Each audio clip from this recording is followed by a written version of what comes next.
Alrighty. Well, good afternoon, everyone. Good morning, wherever you are. I hope you're all doing well. My name is Charles Bakai, and I am the Program and Events Coordinator here at the Northern Ontario Black Economic Empowerment Program. We have got a special presentation for you today. So welcome once again to our webinar on how to pitch like a pro, the 4 steps to a successful wholesale pitch.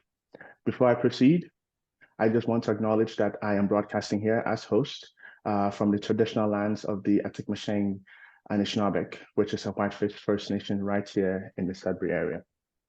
With rules for engagement, if you would like to ask a question, you can either type the question in the chat box and I'll read it out loud for you, or you could simply raise your hand through Zoom and I will unmute you.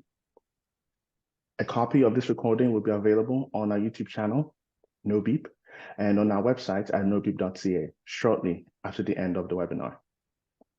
Now today, we have a special guest. We are joined by Alli Ball. And Alli Ball is the founder and CEO of Food Biz Wiz and the creator of Retail Ready, which is an online program providing strategic support, curated curriculum, and values-aligned community for producers of packaged products in the food industry. As a former grocer, buyer turned wholesale consultant, Alli has helped thousands of emerging brands understand what it takes to get on the shelf and have high sales once there.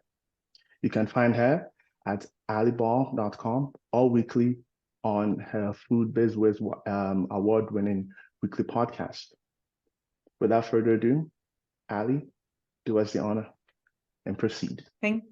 Thank you for having me. I'm so delighted to be here and really excited to talk about selling, to talk about wholesale, to talk about retail with you today. So thank you. Today, can you confirm for me, just give me a yes in the chat that you can see my slides here on the screen, or a thumbs up, a yes. Tell me that you can see them, and then we'll jump right in. Okay. Locate your chat. Okay, great. You can see. Perfect. Okay, today I am going to tell you my 4-step process for perfecting your pitch, for connecting with wholesale buyers, and for being fully prepared for those crucial introductory meetings, whether that's a meeting over the phone, whether it's in person, whether it's at a trade show booth. So let's get into it. We've got so much to cover today, and I'll happily tell you a little bit more about myself, who I am, how and when you should ask questions. But let's get into some content first. I'm also going to give you, like Charles said, the recording after, and we'll give you these slides, so don't feel like you need to scramble and take notes. Don't wing it. This is my #1 rule for having a successful first meeting and that opportunity to have a sales conversation with a wholesale buyer. It's this: don't wing it. So even if you feel like you can do sales in your sleep, even if you know that your product is fantastic, you know your product pitch through and through, you feel like you can speak to anyone, a wholesale buyer, a consumer, that grumpy shopper who walks up to your demo table. I'm telling you, pitching your product to new wholesale accounts or to new brokers or distributors or any other potential partner in your business, it's not the place to wing it and to go in underprepared. Wholesale buyers are busy. We're all busy in the food industry, but wholesale buyers don't have time for you to stumble during your pitch or time for you to hang tight while you get back to them with answers on whether or not you can do introductory pricing, or wait for you to calculate whether or not you can do guaranteed sales. All of these things need to be sorted out before you pitch. I guarantee you that even the most seasoned founders and sales reps have room for improvement here. So like Charles said, I'm a former grocery buyer. I've seen tens of thousands of pitches, maybe more. And in all my time, there's only been a fewer than I can count on one hand, that were 100% dialed in. So like I said, today we're going to talk through this 4-step process for connecting with those buyers, for having those super successful wholesale pitches, and for landing on more retail shelves. But it begins with this golden rule: don't wing it. And the good news is that if you're here today, or if you're watching this recording, you've already decided to invest your time and your energy into your pitch. So you're one step ahead. Thank you. Thank you for joining me. All right. Who am I and why am I here and talking to you? My name is Alli. I'm a former grocery buyer and head of grocery at Bi-Rite Market in San Francisco. That is Ohlone land here in Northern California.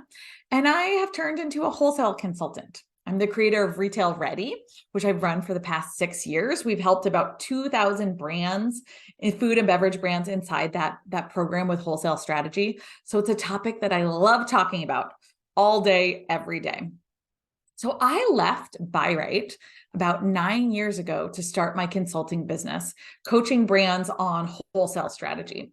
And at Bi-Rite, I would see time and time again that really great product, delicious product, values-aligned product, local product, sustainable product failed on our retail shelves or never made it to the shelf in the first place because the founders weren't ready for wholesale.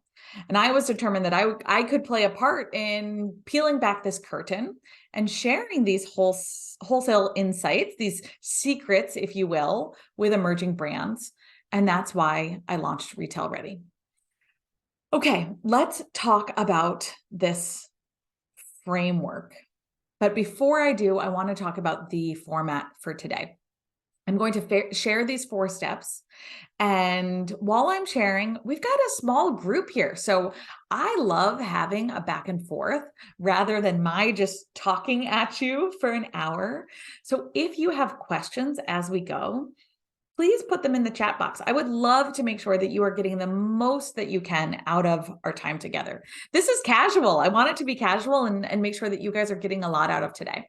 So of course, if you put a question in the chat or if you unmute yourself, and I know that I'm going to answer your question in a moment, I'll just let you know that, and I'll get back to it later in our training today.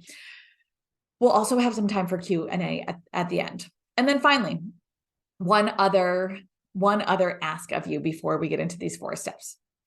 It is to stay engaged, to turn off your notifications, to shut down the other tab here in your browser, to silence your phone. You are here for a reason, so I ask that you stay focused for the hour together. I also love to stay engaged with the chat box. So let's just give it a try here. I'm gonna ask you a few questions. Let me start with just one.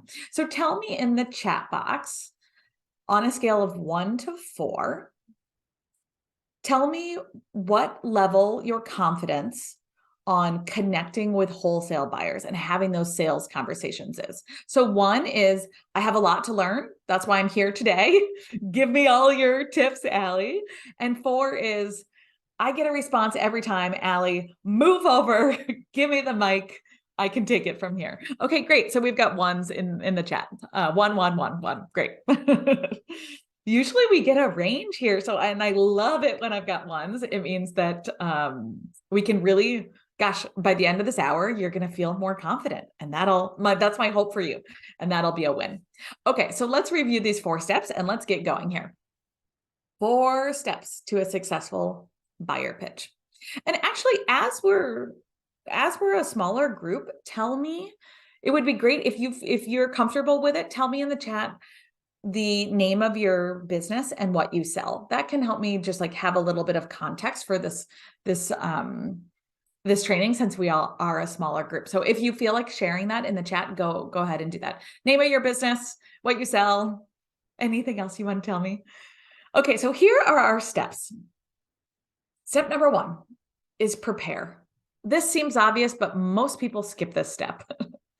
Step number 2 is prep your P's. I'm going to give you 5 P's to prep before your meetings. Number 3 is the pitch. That's the fun part and usually what people jump straight into. And number 4 is the follow-up. So let's get into details on each. And the goal of this framework is that we keep it so simple, so straightforward that you can get to a place where you can replicate these steps in your sleep. So step number 1 is the prepare. Craft your why. So before you reach out to a new buyer, before you blindly ship or swing by with your samples, before you start messaging them on LinkedIn, I want you to craft your why. So you have probably heard this before in terms of branding and marketing, but that's not what I'm talking about here today. Sure, you need to address the why that articulates the reason why people flock to your brand. But for today, we're putting that aside. So what do I mean by this? Craft your why in regards to buyer pitching. It means that there has to be a clear, succinct answer as to why the buyer would bring in your product line. Why would they spend time, energy, and labor to bring in your product? There has to be a compelling reason. So typically, when I share this with food founders, most people respond to me and they say, well, Alli, that buyer wants to bring in my product because it's really delicious, or because my product's the best. I hear that a lot. It's the best. So I'd be curious. I bet all of you sitting here today think your product is really delicious, right? Give me a yes if you think your product is delicious. I bet all of you here, even watching the recording, make great products, right? And so here's the deal. If you are all sitting here, if you're all watching this recording and you all think that you make the best product, that your product's the most delicious, it's simply not true. That's the hard truth of it, right? We can't all have the most delicious product. It doesn't work like that. Delicious products, fantastic products, are a given by the time you enter the sales conversation. So I need you to put aside this belief that wholesale buyers bring in a product because it's delicious, because it's local, because it's values oriented, because it's sustainable, any other subjective adjective about your brand. When you are stuck in this belief, you don't craft a sales pitch that's of much interest to a buyer. So I'm going to tell you the secret. When I was a buyer, and I would hear a food business start a sales pitch by saying, hi, my name is Susan, and I make the most delicious granola ever.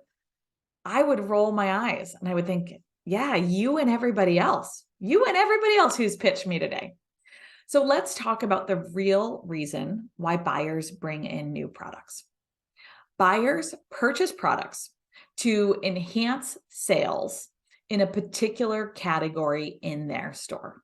So their decisions are based on whether or not adding in that new product line will increase overall sales or margin. So remember this, a buyer's performance is measured on their sales results, on the financial health of their category.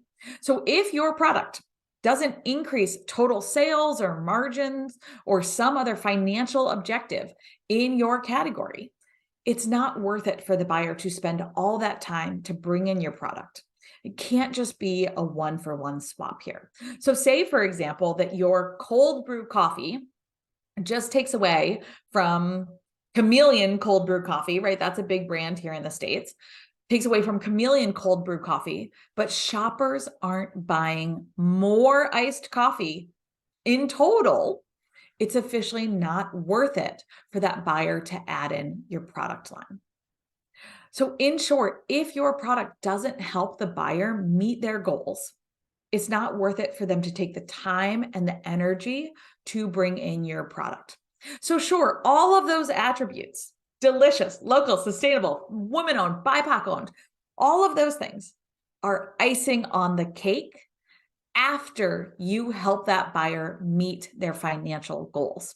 So you can't rely on being delicious, but not selling, being local, but not having high sales, being a Black food founder, but not having high sales. We need both, okay? All right, so we attract their attention with the sales, and then we tell them all of those other wonderful attributes about you, your brand, your product line. Okay, I'll talk more about that in a second, how we're going to do that actual pitch. But that is step number one.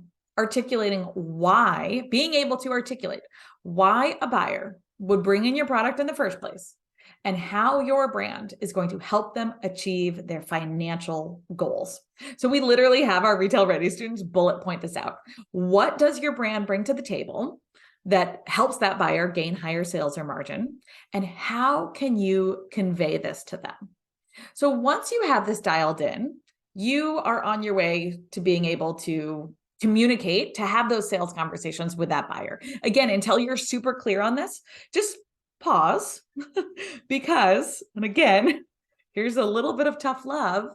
You're wasting your time. You're wasting your own time. You're wasting the buyer's time, right? So use this time to get prepared before you have that sales conversation.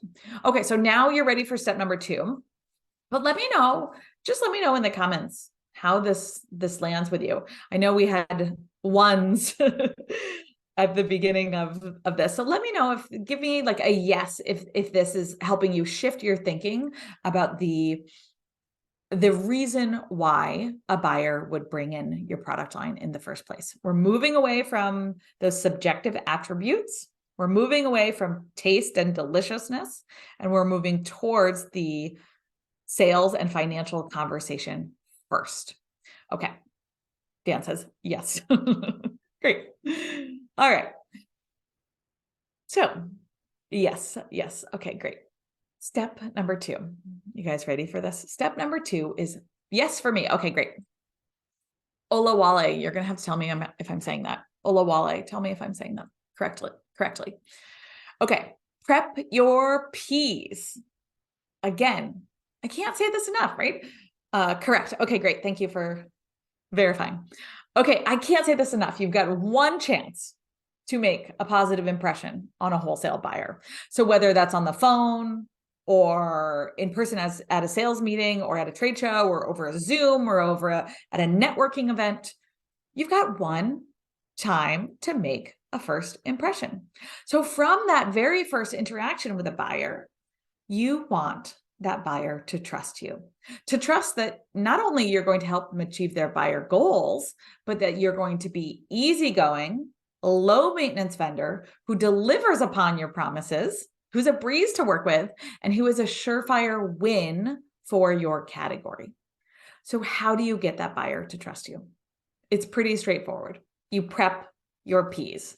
You need to be prepared to answer all of the questions that a buyer is going to ask you about ordering, delivery, pricing, and logistics of getting your product to their shelves. And again, if you don't have this worked out, now's the time to figure it out before you pitch to new accounts.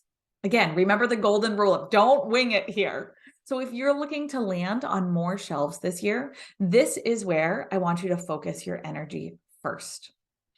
Okay, by the time you're in that sales conversation, I want you to have this dialed in. And if you don't, think about how many products that buyer is receiving in their inbox, in their sample box, week in and week out. That busy buyer moves along to the next brand, right? So when you don't have answers to the buyer's questions, that buyer hesitates and the foundation of your relationship can start to erode. So make sure you're ready for this first meeting. Okay, so what are you going to prepare here? I'm going to rattle off these 5 Ps. It might feel like a lot of information. And the good news is you can come back to this recording as you take notes and figure out what you need to put in place before your next sales pitch. So the better news is if you are stuck on any of these and you're ready to do the deeper work here, this is what we do inside of Retail Ready. So my team and I love helping producers work through these 5 Ps. So you go into every single buyer meeting feeling confident. So stick around until the very end or check your email later. We're going to tell you more about Retail Ready and how we work with brands. Okay, so what do you need to prepare? Product. Quite literally, what the heck are you selling? What's your case count? What is the shelf life? What is the minimum order? We need to know, that buyer needs to know all of the information about the actual product that you are selling. Placement. What channels work best for you and your brand? What channels are you hoping to sell into? What stores are the right fit for your product line? Where are you best merchandised in the store? Where should that buyer put you for high sales? What type of channel or store isn't the right fit for your brand? I want to know all about placement and your placement strategy for your product line. Pricing. And most people skip this step, right? I've seen so many people who get intimidated by pricing. The pricing can feel challenging, right? It can feel like the icky part of business, but that buyer is going to ask you about pricing. You've got to understand your COGS and your retail margins and take into account future margins for potential brokers and distributors. So with your pitch, that buyer needs to understand how much it's going to cost to purchase your product, what margin they're going to make when they sell your product, whether or not you charge for shipping or if it's included in the price, everything around pricing your product. We think about promotion. How will you market your product so it sells off the shelf once you're there? How are you conveying this to the buyer that you're going to support your product through promotion, education, marketing, whatever it needs, so that the buyer, isn't expected to do all of the legwork here? Maybe you have shelf talkers. Maybe you have recipe cards. Maybe you have digital assets that they can use. Do you like to do demos? How can you convey all of this to the buyer in that initial conversation? How are you going to promote your product once it's on the shelf? And then purchasing. How does the buyer actually order your product? Is it direct? Direct from you. They email you or call you or text you and place an order. Maybe it's through a broker, or maybe it's through a distributor. One isn't necessarily better than the other. I think everyone needs to figure out the model that works best for their business and their goals. So one isn't necessarily better than the other, and brokers and distributors, let me be clear, are not always required, but you do have to be able to convey clearly to that buyer how the heck they order your product. How do they purchase your product? So you need to have concrete answers to all of the logistics that go into the store's ordering and receiving and selling of your product. Being flexible on the above doesn't make you seem accommodating necessarily. It can make you seem unprofessional.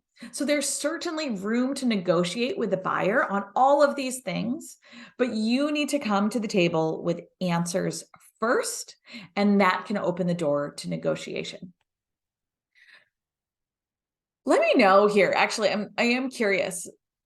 As you look at these 5 Ps, let me know if there's one that stands out to you that you know you need to work on, that you know you need to think through a little bit more before you feel fully confident. So I'll tell you this, this is the module in Retail Ready that people both love and hate.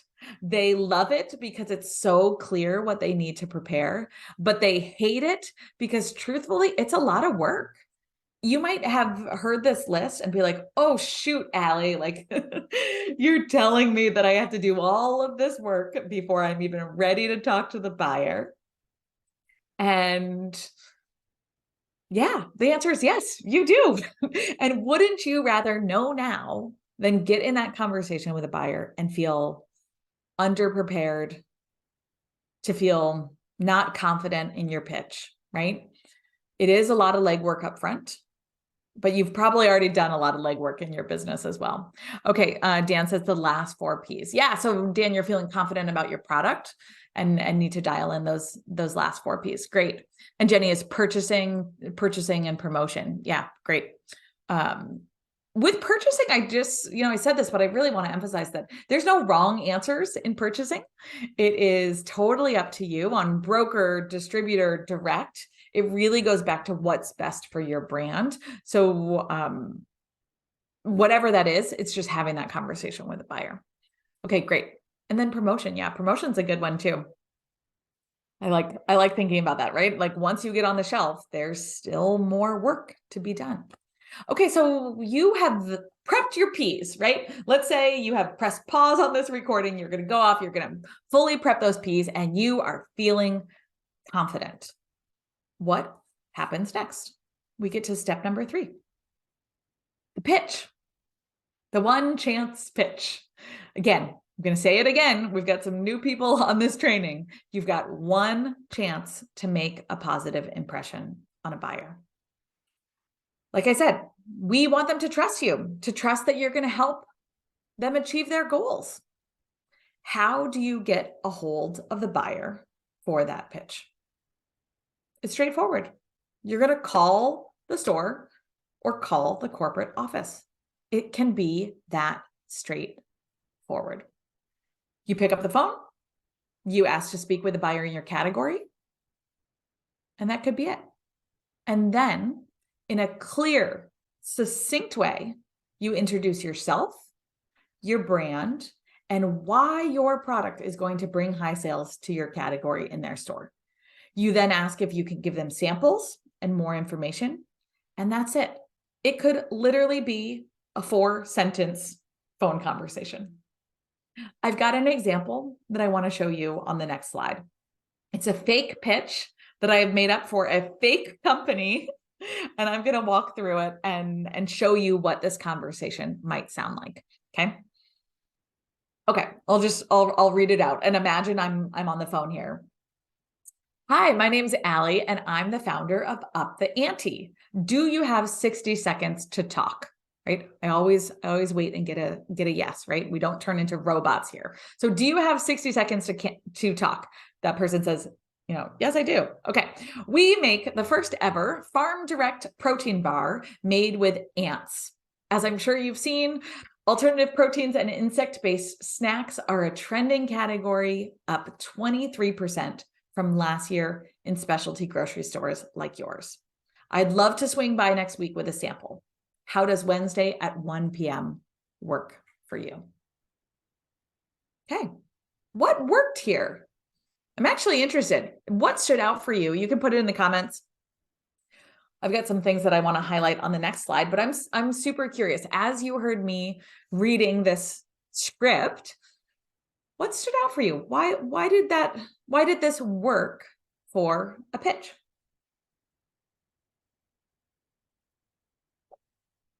Yeah, Jenny says specialty grocery stores like yours.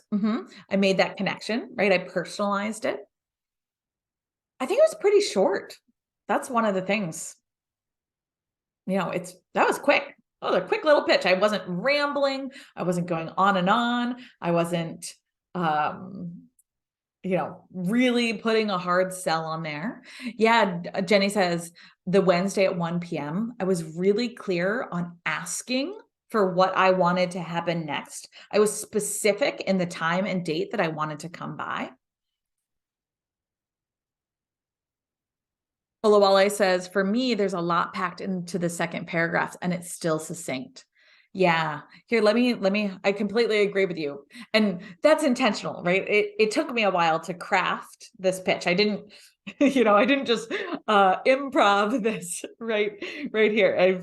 I wrote this, and took a couple tries to get it succinct. You're right. So let me highlight a couple of things here. Starting from the top, right? Consensual selling. I always think it's important to ask the person if they have time, if they want to be sold to, right? How many times have you picked up the phone from a telemarketer and they just start right into the sales pitch? You're like, oh gosh, no, thank you. We don't want to do that here. So you want to get a yes. Here we make the first ever farm direct protein bar. I'm really clear in what I sell here. I make a protein bar. It's a farm direct insect protein bar. I'm very clear. I give a sales stat here. I don't know if you guys can see my mouse on the screen, but right here, I give a sales stat up 23%. Buyers are numbers people, right? We talk so much about how they are into the financial well-being of their category, which means they know their numbers.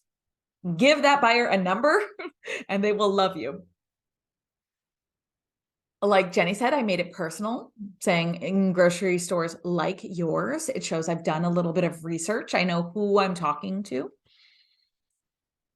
And then here, I'd love to swing by next week. I'm moving the relationship forward. I am outright saying what I want to happen. And I ask for it. I want to come by Wednesday at 1 p.m. Does this work for you?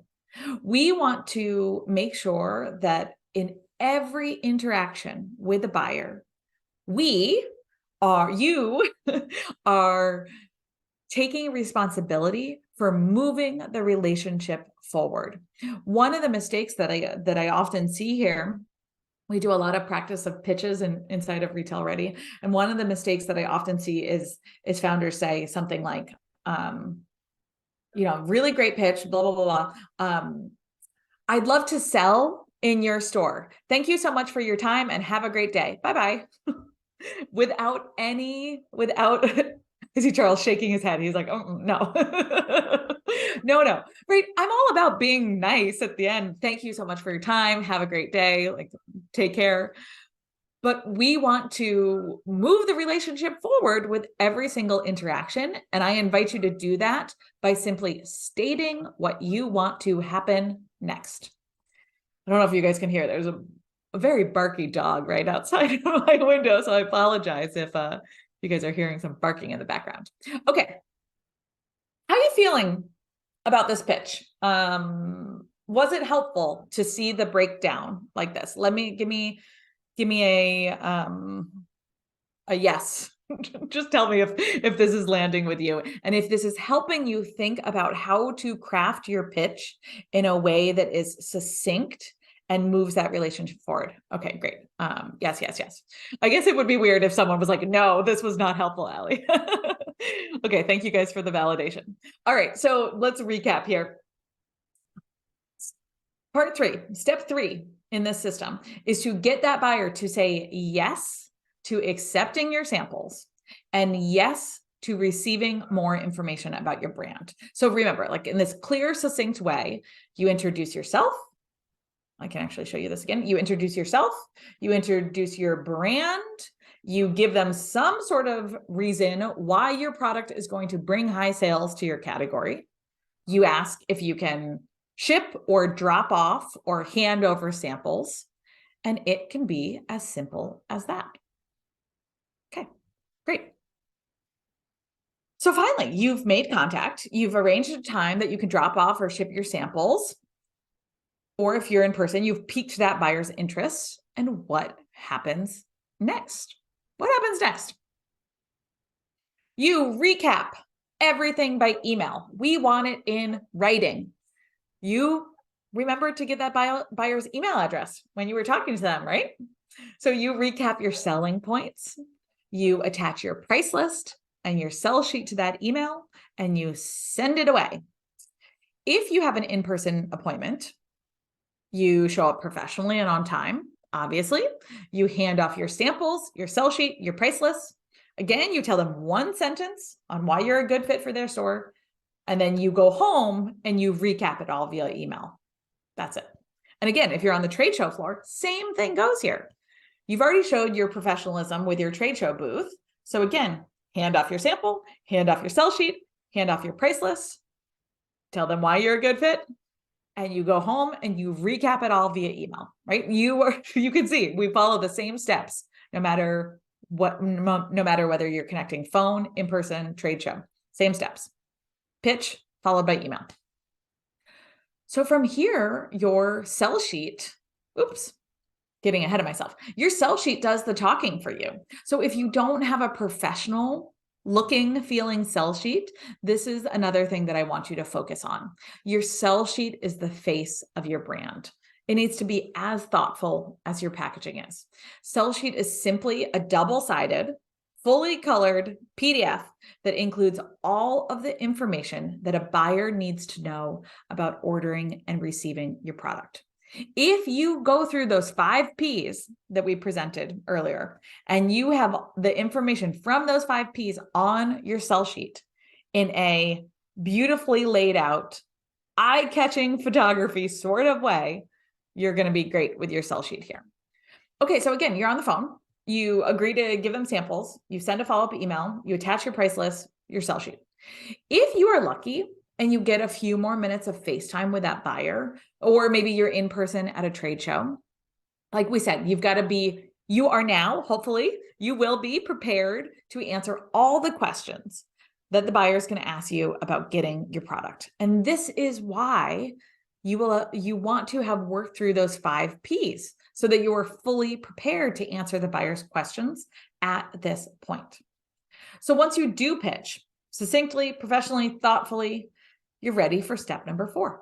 You guys already saw a sneak peek of it, the follow-up. I also call this the squeaky wheel. So have you guys heard this phrase? It's the squeaky wheel gets the oil. It's totally true here. So let's talk about how you follow up with buyers after you drop off or you ship the samples or after that trade show. And I'll say this, the same technique works if you are getting radio silence when you are trying to get them to say yes to trying your samples in the first place or responding to your email or your phone pitch. Just keep reaching out. You have to be so persistent to the point where you likely feel uncomfortable. I recently read a stat from HubSpot. HubSpot's one of my favorite CRMs for food businesses. It helps organize all your contacts and your sales pipeline. So HubSpot published a stat that said 44% of salespeople give up after the first time that they reach out, but 80% of yeses happen on the 5th try. I'll read that again. Okay. 44% of salespeople give up after the first time they reach out, but 80% of the time that yes happens on the 5th try. I thought that was wild. I was like, oh goodness, like this tells us keep reaching out to the point where you likely feel a little bit uncomfortable. So I'm going to tell you that the most, annoy them into submission. Noted. Yeah. I'm going to give you permission here until you get until they literally say, stop calling me, stop emailing me, until you get that hard no, keep reaching out. Okay. So the most common complaint that I get is that buyers don't respond to your emails and they don't call you back, even sometimes after they've expressed interest or even after they've promised to bring in your product line, even after you've met them in person or at a trade show and they're all excited about your brand. And I want to tell you that this is completely normal. I am perhaps one of the most organized people that you will ever meet, and it would still take me months to bring in new product, even product that I was really, truly excited by. So there are so many steps that it takes to bring in new products that often vendors don't even take into consideration. So let me tell you just the rapid version of what it takes to put a product on the retail shelf. There's some back and forth about your product, which we're trying to minimize here. Once the buyer decides that it's a yes, they have to do behind the scenes prep. So in many instances, the buyer has to discontinue product to make a physical room on the shelf for you, right? Shelf space is limited. They often have to discontinue something. So if they're discontinuing something, they pick the slowest moving item in your category to get rid of and replace it with yours, right? Because it's all about incrementally increasing sales in your category, right? So they're going to pick the slowest moving item in the category. And you know what that means? It means it's going to take a long time for that slow moving item to sell through off the shelf and make room for your product line. From there, the buyer has to enter all your information into the point of sale system. They have to get you set up with their accounting department and their receiving department. They have to notify their team of any merchandising or operational procedures, like take the frozen six packs of tortillas out of the freezer, 6 at a time, date them with the date and price gun, Slack them behind the scenes, and then rotate them into the fridge, right? Anything like that, they've got to train their team on. They have to print price tags and shelf talkers. They have to do any sort of staff education that might be required for their store. At Bi-Rite, we had a weekly internal newsletter that went out to all employees, telling everyone the story behind every single new brand that we brought in. So long story short, it is a lot of work to bring in new products, and it can take months. You can see why that buyer really has to trust that it's going to be worth it to bring your product line in, because it's so much work in order to do so. So while this buyer is sorting everything out behind the scenes, you want to make sure that you are emailing consistently to stay top of mind with that buyer. I'm talking about emailing every 2 or 3 weeks to say hello, to let them know of any recent press that you've gotten, to share any new promotional materials that you have, to talk about a seasonal recipe that you developed, basically any reason, literally. Then maybe it's like National Donut Day next month and you make donuts, like make up a reason to reach out to them. It doesn't matter what it is, any reason to pop into their inbox to remind them that you exist. So this advice applies regardless of whether or not you've met them in person, on the phone, regardless of if they've said yes or no to your product line. We want you to just keep reaching out until you get that first purchase order. And again, you probably think that you're annoying at this point, but the reality is that that buyer is likely opening one email out of every couple emails that you're sending. So just keep going. Remember, the squeaky wheel gets the oil here. You want to be that first brand that buyer thinks of when they do your category reset. You want to be that brand that stays top of mind with the buyer. So you follow up and you follow up and you follow up. I always say that it takes at least 7 points of contact to get your product on the shelf. So when we work with retail ready students, our goal is to get that down to 2 touch points when we do see it happen. So when you prep those 5 Ps, when you spend the time to go through these steps, it happens faster. Okay, so let's recap these steps and make sure that we've got time for any like lingering questions that you guys have and think about where we go from here. Okay, so our 4 steps. Number 1, prepare. Craft your why. Why will your product drive sales for that buyer? How can you prove that? Remember, they love numbers. How can you convey that in your pitch, right? Until you have this nailed down, pause, do not proceed. Step number 2 was prep your Ps, thinking through all the details around ordering, delivery, logistics, and be ready to communicate that all to the buyer well before you get into that sales conversation.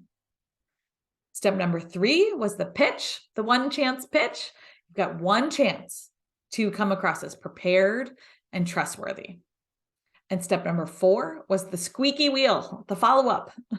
Follow up until you get a hard no, until you get a stop calling me. So what happens next from there? Well, after you follow up, there is hope. There is the hope that you're on the shelf, right? That is the goal here. It is time to celebrate the fact that that wholesale buyer trusts you and believes in you and has confidence that you are going to help them hit their category goals. It's a big milestone when you get on the shelf. But there's always a but, right? The work continues. So many food founders put in most of their time and energy and frankly, money to get on the shelf and then have limited resources to get off the shelf once you're there. And while yes, getting on the shelf is a crucial part of retail success, right? You got to be on the shelf to sell. You also need a plan in place to sell through once you are on the shelf. And again, it all goes back to systems. So the last thing before I answer any lingering questions, I want to tell you that we have partnered with No Beep to offer a 10% discount on Retail Ready to this community through the month of May. The No Beep team is going to follow up with more information. I'm not going to get into a sales pitch and talk all about it here. That's not why we're here today. But they're going to follow up with more information, as well as the recording and the slides from this training later. But I want to make sure that you hear this invitation straight from me. If you are a values-aligned brand who wants a doable system, a system that works for attracting, we've got this three-step framework, for attracting the right audience to your brand, selling profitably in the right channels, pitching confidently to wholesale buyers, and then growing strategically through thoughtful partnerships with brokers and distributors, or making the decision to not use brokers and distributors, our retail-ready wholesale success formula might be the right fit for you. So my wish for all food founders, you probably have picked up on this by now, is that we stop reinventing the wheel. It's that you gain back your energy and your profit margin and your confidence. And that's what we do here at Food Biz Wiz. If you want that too, keep an eye out for Charles's email later today. He's nodding. Okay. And I'm going to put the coupon code and the link in our chat if folks want to check it out. But as we wrap up here, I want you to remember this, that your success, your ability to get your product on the retail shelf has everything to do with being prepared for that first pitch with a buyer. And it actually has very little to do with the taste of your product itself. So use this 4-step framework that we presented today, that I presented today. And I guarantee that you're going to see more buyers say yes as you pitch to new accounts.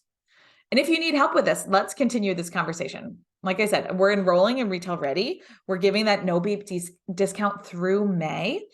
And I'd be happy to tell you more about it if you respond back to an email that Charles sends, or I'm going to put up my contact information on this next slide. So let's talk about what questions you have. Hold on, let me just put this I'm going to put this in the chat, just our info page, and then the coupon code. The coupon code is a little sneaky if you are going to join us. It's once you're on the checkout page, it's like in the very bottom right. I tried to make it more obvious where you can put it in, but it's like really hidden down there.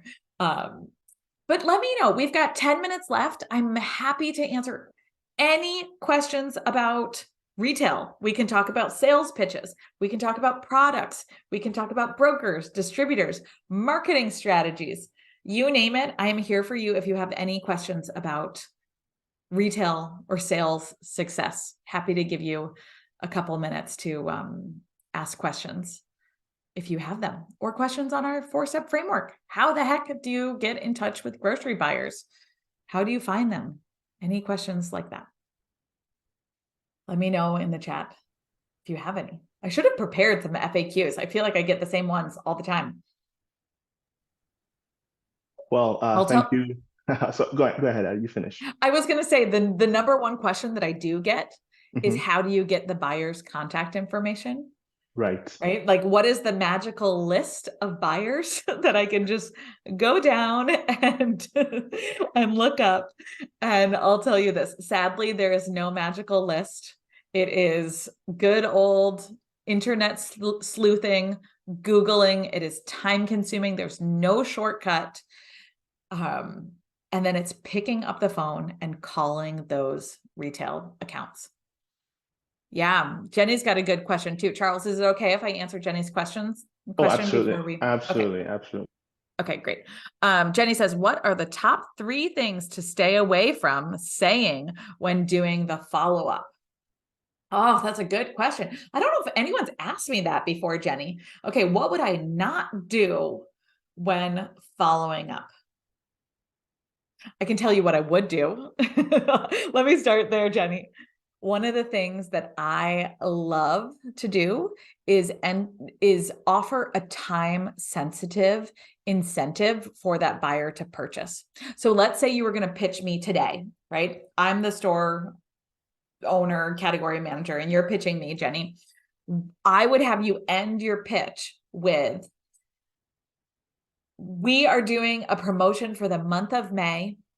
We would love to offer you 20% off your first order of over 3 cases or $250 or whatever it is, Jenny, you could work that out. We'd love to offer you 20% off your first order now through May 31st.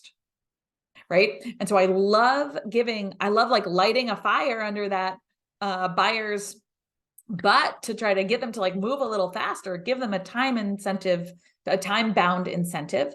And then the cool thing about that, Jenny, is that you can follow up 2 weeks later and you can say 2 weeks left for our May promotion.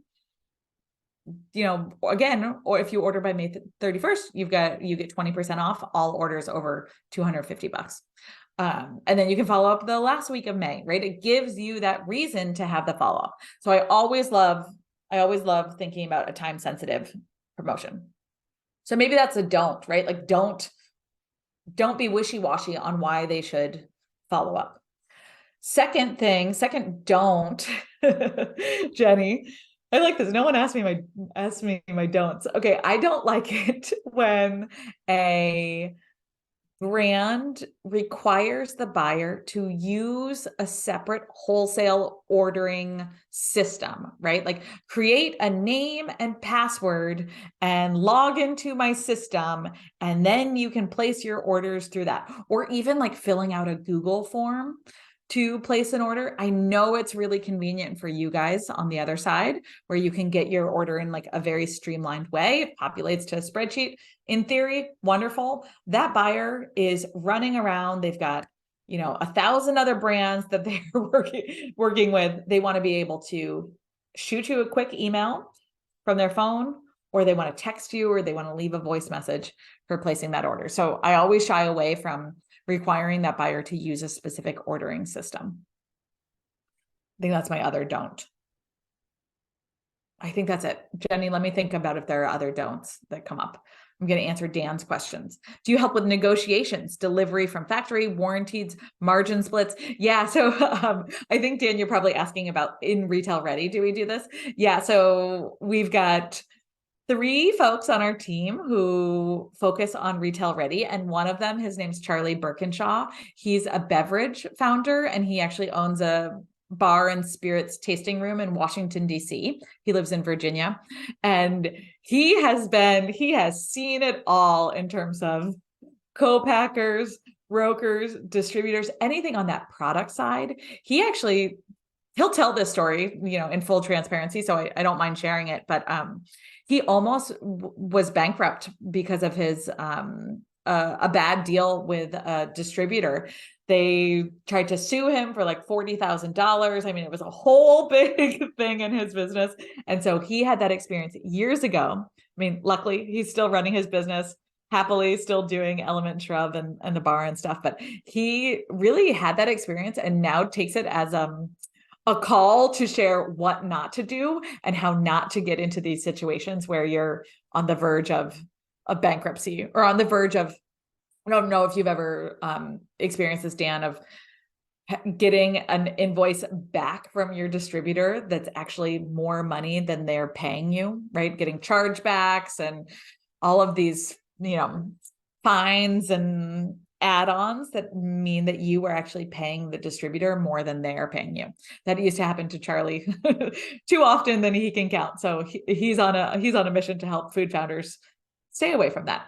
So long story short, yeah, we love talking about negotiations and making sure that you are building, at the end of the day, you've got to build a business that works for you, right? We are not here to have just really expensive hobbies. We are here to build businesses that generate revenue and wealth and give jobs to our communities and help support our families, right? And we have to be able to be profitable and make money to do that. So yeah, we're all about negotiating situations that work for food founders. Okay, any other questions? Last call here. Jenny, I'm gonna have to brainstorm my last third don't and get back to you on that one. Maybe I'll make a little Instagram post on it. I've got my Instagram handle here on the slide too. You can look out for that, Jenny. Charles, thank you for having me. As you can tell, I love talking about sales strategies. I love talking about buyer pitches. So this truly was a pleasure for me. Well, I'm honestly glad that you've had a wonderful time with us, and honestly, so have we. Well, I guess I can't speak for everyone else, but I certainly have. Just paying attention, nodding, and shaking my head the entire time. But this was honestly incredible, and again, the excitement level was met because we were actually really excited for this. So again, thank you so much for coming. Before you go, the one question that I have for you is, what happens, what would be the reasons for a buyer saying, let's say you go through all of this, you do your prep, everything, absolutely everything, you follow up just as you said, but then the buyer that still does not, purchase your product. Like what would be the reasons for that? Yeah, great question. And you're queuing me up here because I have this one, I forgot, I have this 100 buyer knows cheat sheet. I literally listed out, I'll just put it in the chat actually. I listed out 100 reasons why a buyer says no to your product line. And there's two things to know here, Charles. First, it always goes back to that buyer not trusting that it is worth it to bring in your product line. So even if they say no to something like, even if they say no because they don't think your packaging looks professional enough to be on the shelf, the underlying reason there is, I don't think your packaging is professional enough, and therefore I don't trust that you're going to sell off the shelf. Or maybe they say, your shelf life is too short. You have too short of a shelf life. We just can't do it. The underlying reason is, and I don't trust that your product is going to sell in that short shelf life timeline, right? So I think regardless of what the buyer says, it almost always goes back to trust and trusting that your product is going to sell off the shelf. So that's the first thing to know. And number two is that even when you have a no, even when that buyer says no, I see it as an invitation to continue the conversation with a buyer and to ask the buyer straight up, what would we have to do differently to gain your trust here? Because that opens up the conversation. And then that, if that buyer says, okay, well, I said no because you've got a short shelf life. So what I need you to do differently is increase your shelf life. At least and maybe you can't, right? Maybe that's just impossible for you. Maybe you can't increase your shelf life. But what you could say in that instance is, okay, I hear you that you think our shelf life is too short. How about I offer guaranteed sales for the first 90 days? And that way, if my product doesn't sell within my expiration date, I will buy back the products that you have put on your shelf. And so then again, that reopens the conversation and gives that buyer a reason to trust that even if your product doesn't sell, they're not taking a financial risk because you're buying back the products. So yeah, Charles, that's a really great question. I say it always goes back to trust. And even if you get a no, it's an opportunity to continue the conversation with that buyer. Does that make sense? It makes complete sense to me. So once again, just going back to annoying them into submission, right? And no, it's exactly. So, exactly. And then it shows that you are willing to negotiate, right? And Charles, even here, I'm going to put that that cheat sheet in the chat too. Even if that buyer still says no, you're still in the same exact situation that you're in right now. And that's not on the shelf, right? So even like if you're hesitant to continue that conversation or keep reaching out, just remember that like the worst thing that's going to happen is that you're still not going to be on the shelf. And the best thing that's going to happen is you've actually developed a really great working relationship with this buyer, and you've got a great new wholesale account. Noted. Excellent stuff. Thank you again, Alli. You really set the ball with this one. Thank you. Thank you. Thank you so much. Do we have any more questions in the chat? I think we're good. Dan says We're very good? good. Jenny says no worries. I just put that cheat sheet in there. Yes. I think folks are good. Excellent. So again, thank you, Alli, for your time, and thank you all for joining us today. Keep an eye out for the email I will be sending, and also I will prep everything and ensure that the recording is available on our website, nobi.ca, and also on our YouTube channel, which is just Nobi. You search it up on YouTube, and it will come straight up. So an email will be sent, so do keep an eye out. And again, thank you so much, Alli. I hope you enjoyed the rest of your day. I know it's morning, afternoon where you are. So again, take care. Thank you. And we will be in touch. Thank you so much. Thanks for joining, everyone. Bye-bye.